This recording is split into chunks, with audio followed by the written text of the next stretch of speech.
Alright guys, TacticalRab again today. Hope you're doing well and enjoying your day so far. We're now pretty deep into the off-season, and that means that we do have some cheating drama on our hands. It happens every single year at some time or another, and it's going back to these Black Ops 3 throwback Challs. Many pro players pointing at a specific individual from Germany and reckon that he's cheating in some of these Black Ops 3 Challs. Players that will continue to play him, and I haven't seen any clips that seem absolutely outrageous, but definitely enjoy to your perspective in the comment section below. Hit the like button if you enjoy. Subscribe if you're new as always. I would greatly appreciate it. Plenty to get into today.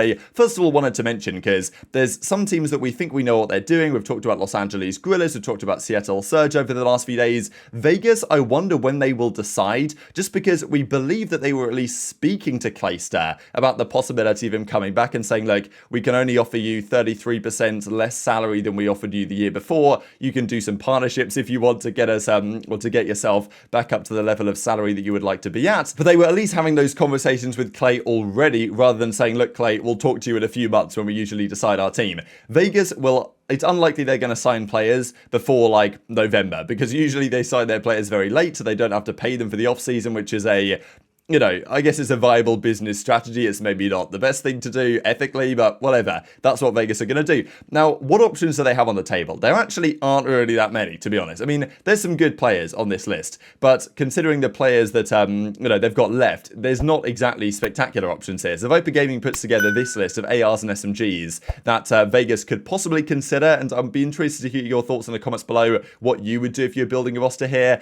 I think from an SMG perspective, I quite like, to be fair, what Viper Gaming comes up with, his theoretical team. I'm not sure I would go for all four of these players, but I think there's some decent chances. So Crimp is possibly the highest upside player out of the SMGs. I think he showed out to be pretty decent on Boston.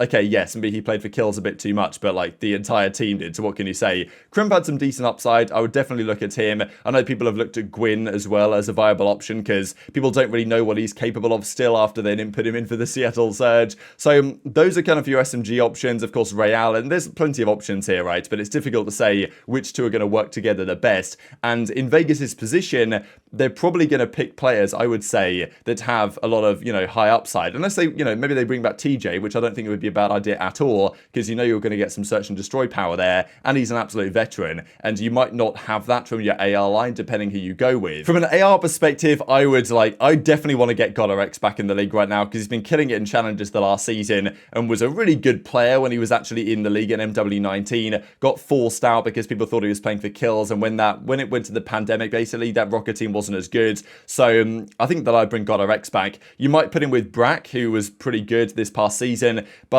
I don't know. I think that Brack and GodRx as an AR duo, there's going to be a lot of slaying there. I don't think there's much objective going on there at all. So you then need your SMGs to really do a lot of that work, which is possible, but maybe not the ideal setup. So I don't know. Vegas have some questions to answer, but these are just some of the options on the table I thought was pretty interesting. Now, it was Methodz' birthday yesterday. He's happy 26th birthday, I believe, to JurNii for just yesterday. Methodz' crazy young, really, given the fact that he's been around. He was competing from like Black Ops 2, which is a long time ago. And yeah, JurNii's been around for years. Of course, he retired earlier this year, right, in February, at the only, you know, ripe age of 25. And that's why Methodz said, oh, maybe I'll return at some point, or at least have thought about returning and contemplated it every so often. So people wishing Methodz happy birthday, right? As Attach says, happy birthday, my brother, right? We got Slasher, we got the stock, so we got accuracy here. So, you know, Attach and Methodz thought this is kind of nice. And then we also got some nice clips coming out, right, of some of Methodz' greatest ever clips. This is one example here during the World War II season, where Methodz, of course, a fantastic player, gets one, gets two. I remember this clip pretty vividly, actually, because he puts up the machine pistol and completely spins on this guy for, I mean, that was Methodz' best game, right, and they won the event. CW Atlanta 2018 got the MVP there, of course, as well. But Methodz, of course, is also known for other clips that might not be so good, and there was a bit of drama that happened as a result of this. So, last night, I think Pal tweeted this out on the Breaking Point account. On this day in 2019, the most insane 1v1 happened. So, it's kind of unfortunate for JurNii that the fact that this, because this is a legendary 1v1 in COD history, right? This is Skyz versus Methodz, like World Championship 2019, and yeah, not a pretty one for Methodz at all. I don't know if he actually did that much wrong in this 1v1, but it was just the stim shot cheese, to be honest, from Skyz on the other side of the station. But I mean, look, game 5, round 11, 1 versus 1, you got to win those, and he didn't win those on this particular occasion. Skyz gets the technical 1 versus 2, and this is on JurNii's birthday, right? Which is, let's be honest, not the best birthday, right? It's your birthday, you're sporting in, you've got a game 5, round 11, 1v1, and you lose it in a way that is is so iconic in COD history, it's not the best. But of course, it is a legendary moment, and it did happen on this day back in 2019. So I don't think this wasn't tweeted with the intention to like bash on Zinni, you know what I mean? It's just like, it's a great clip, and it was on this, like, what else do you want to do? Like, it was on this day, so we're going to remind the community about it, and unfortunately it was in his birthday. Now, I will admit that, you know, Methodz gets, people trash talk on Methodz all the time. They put down his career and his achievements and all this stuff. So I don't know if this happened to another pro, would it have been tweeted, or would it have had the same reaction? Possibly not. But anyway, Ben says, L tweets don't break people down on their birthdays. And Pal goes like, you know, crybaby cheese, right? Which is what I thought was pretty funny, to be fair. I had to save this one to the archives just so, you know, we might need to use this screenshot in future times. But Paddy P, of course, as you might expect, comes back with his perspective to Ben. And to be honest, I kind of agree with both of their point of views. Like, I think they both make, you know, valid arguments on this one, to be fair. So Ben's like, look, don't trash talk Zen on his birthday. But Ake says, if Zinni breaks down on his birthday because of a Black Ops 4 clip from years ago, then there's bigger issues at hand, right? So I think this is also a fair point. Like, if you're soft enough as an individual to care about this, then you know, maybe there's bigger problems. But then again, I understand what Ben's saying, right? Sure, but my tweet you replied to has nothing to do with that. I guarantee that clip has zero impact on Zin's life. So calling it an L tweet, thinking Zin cares on any of the 365 days he has anything to do with your tweet, still you don't get it. Let's celebrate people on their birthdays, not post their lowlights. Brand accounts always need to be mindful of not burning bridges for other parts of the business, which is also a kind of interesting point. But I don't think in this case it's a massively big deal. And then, you know, Paddy P comes out with charm and ultra soft, something so you can see all this stuff, which I thought was pretty funny, right? And I think generally I'm on Ake's side more than I'm on Ben's side, but I do think that they both make, you know, kind of fair and valid points at times, despite the fact that Ben was getting, like, ratioed. I mean, I don't know. I understand both perspectives on this one, to be fair, because it was my birthday and someone was like, if, you know, the Breaking Point account or any account is just tweeting a clip where I get, like, absolutely clowned on effectively, I might not be so happy. Because maybe we could have tweeted both, right? We could have tweeted a good one and a bad one that happened to happen on that day. So I don't know, a bit of juicy drama, to be fair, on that one. Speaking of Ben J. Nassim, of course, he has been playing, well, he hasn't really been playing, but these Black Ops 3 Challs, Cellium has been logging into his account, or, you know, calling himself Ben J. Nassim, and has been absolutely frying people. But on Black Ops 3, there's been some drama lately with regard to this guy, FaZe. So there's some players, and you find this in every game. Whenever the pros were going back to play Black Ops 4 in the off seasons, there were some players that had been grinding Black Ops 4 for years. During all the most recent games, they would just play Black Ops 4 Challs like every day and just knew the ins and outs of the game and absolutely everything that they needed to do. And when the pros then come back to play those players, they're like, damn, these guys are the absolute Black Ops 4 grinders. Like was it Estriel and guys like that I used to go back and play against them. They just have no chance. Well, not no chance, obviously they're pros, but they'd play against guys that have been grinding it for years. FaZe apparently is in a similar boat here. A German player that's just grinded Black Ops 3 for the last, like, 8 years. I don't imagine that's fully true, but if it is true, I'm sure he's had a much better time playing that game for the last few years than the pros have playing the most recent titles. And I don't exactly blame him for doing so if he can actually find Challs on that game and play it. But Drazah and we just saw Decimate have been saying that this guy's hacking, for sure, 100%. FaZe's hacking, I don't care, and I know that this is a big talking point on stream a couple of days ago now, but the funny thing is, as far as I'm concerned, they're still playing him in Challs. Like, this was just last night with, you know, Blaz, Dashy, Mutex for the $1,200 pot against FaZe and a couple of his guys. Now, I'm pretty sure this was, yes, this is an EU team, right? FaZe and Co. against NA team. And I think the clip I'm about to share was on an NA host. Now, the host is always a bit weird because sometimes even if you're on host, it doesn't necessarily feel like you get an advantage in certain moments. Now, FaZe hits a disgusting one burst kill here. And I know there was some other clips that were being discussed. I haven't honestly seen any of them, and none of them have been tweeted out by any of these. Like, if you're Drazah and you're going to accuse this guy of cheating, you got to tweet some clips, man, you know what I mean? Like, show me something, because I know that they were discussing moments on their stream, but there was no, like, look at this is suspect. And look, you can find suspect clips on anyone. So I've not seen, personally, anywhere near enough evidence to suggest that this guy's actually cheating, and it might just be a case of this guy's on a different ping, so sometimes clips look a little bit dodgy when there's a ping involved, and the guy's been grinding the game apparently for the last, like, 8 years. That's probably part of it as well.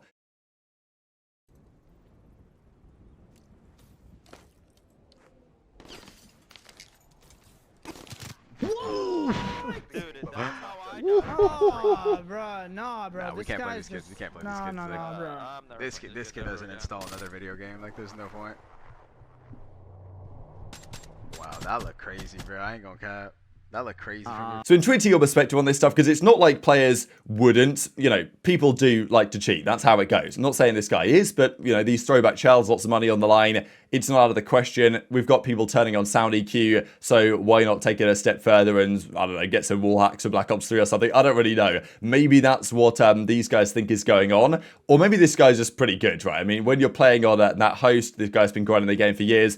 I'm more on the side of, like, let's just say he's innocent until there's a clip that comes out which proves beyond any reasonable doubt that the guy's hacking, because I haven't really seen any. I know there was some people talking about, and even like Drazah was getting roasted because he's calling people out for cheating, and people saying he was like keyboarding back in the day and all this stuff. So it was all going on, you know, as you'd expect. And there was some discussion here that, oh, like, he's a bit sus, this guy, because FaZe then says, I need everyone on console for just one day. So he's like, look, I'm legit, I'll prove it. Let's do these Challs on console, because on console you can't really cheat compared to PC. It's not really possible. It probably is a little bit possible, but realistically, like, a lot of people are saying if we went back to console, COD would be in a far better spot, and I certainly don't really disagree with that one. And there was some like A flank on Redwood, and this is also another point, right? Let's say he just had a really good read and he just happened to know that someone was coming from a spot, which might be what happens. As he says, you don't know the comms, and this is the thing as well. You look at a clip in isolation when he might spin round and like pre-aim where the guy's coming from, but maybe one of his teammates heard that guy, maybe one of his teammates died to that guy and said, oh, he's going to go here, he's going to go there. You don't really know the full picture. So, you know, I'm always on the innocent until proven guilty side on this. And as I say, I haven't seen anywhere near enough clips to actually imply that there's anything dodgy going on here. But, you know, it's very consistent trend in the off seasons where the pros will go back to other games, or they'll just be playing the current games and they'll be accusing people of cheating. And it, you know, it does harm their reputation, right? And if they are cheating, sure, they deserve to get banished. And it's not like we haven't seen any cheaters in recent times. Jimbo legitimately got caught cheating, well, at the World Championship. Okay, he wasn't cheating at Champs, he was cheating before Champs, but he was caught at Champs and has been banished to the community, and absolutely deservedly so. And I think that cases like that start to make especially pro players think, well, damn, this guy's killed me a few suspect ways a few times here. This guy's got to be dodgy. But if they're still playing him in Challs, they've got to be thinking that maybe he is legit after all. But I don't know, intrigued to your thoughts in the comments below. Just one interesting brand stat I wanted to mention before we close out the video here: the percentage of grand finals appearances that a player has had a positive KD. So win or lose, what's your KD on average? And this is minimum 10 appearances. The highest is Octane. 84.6% of his grand finals he's gone positive. Formal is up there, Slasher is up there, Scump is up there. And then there's a quite big drop-off, to be fair, down to Cellium at 72%, and then a big drop-off down to Priestahh. Envoy, Karma, Aches, and Simp round out the top 10. Interesting that Simp is only 57% of his Grand Final series has gone positive, which I guess makes sense because he hasn't won that many of them, unfortunately. But still is interesting. If we go down to top 5, or only minimum 5 appearances, we get Pharaoh, right? I mean, what a player, man. So sad. Like, every single Grand Final appearance he was in, he was positive. Gunless is up here. You'd expect these numbers to be higher because smaller sample size. Gunless, Skyz, Slacked, Octane is here as well, obviously with the same numbers we just saw. And HyDra is actually, so I guess he's, what, 83.3, he's been in 6 grand finals and been positive in 5 of them, so I guess that does make sense. And I suppose when HyDra gets to his 10 grand finals, then we'll start to see him kind of creep in towards those other records. But yeah, as we saw here, players that have gone positive in every grand finals appearance: Pharaoh with 5, and of the ones that have had only 2, so Dido, like GodRx, Perplexed actually from back in the day as well. But of current players, Sib and Awakening have, you know, in their grand finals appearance, they've gone positive in both times. So that'll be interesting to keep up with how these guys develop going forwards. But very much intrigued to hear your thoughts and all this stuff in the comment section below. Hit the like button if you enjoyed. Subscribe if you're new. Take care, and I'll see you next time. Alright. Oh my god, Ender's dead. Wait. Dude, Ender still has glitch too, bro. Actually, G. Oh, chill, he's saving it for round 11. GG? No way. Oh my god, oh my god, oh my god. Oh my god, oh my god, oh my god. Oh my god, oh my god. Oh my god, oh my god. Yeah, chill. Holy Let's He's just lying, bro. He's just lying. Holy fucking shit. It's the world champ right now. It's the world champ #1. Game on the line. See what he can do. I'm meeting up. Oh my god. Oh my god, I'm meeting up too. Yeah, Game on the line. Game on the line. Oh my god. What happened? What happened? Game online, what happened? Oh my god. What happened? What happened? What happened?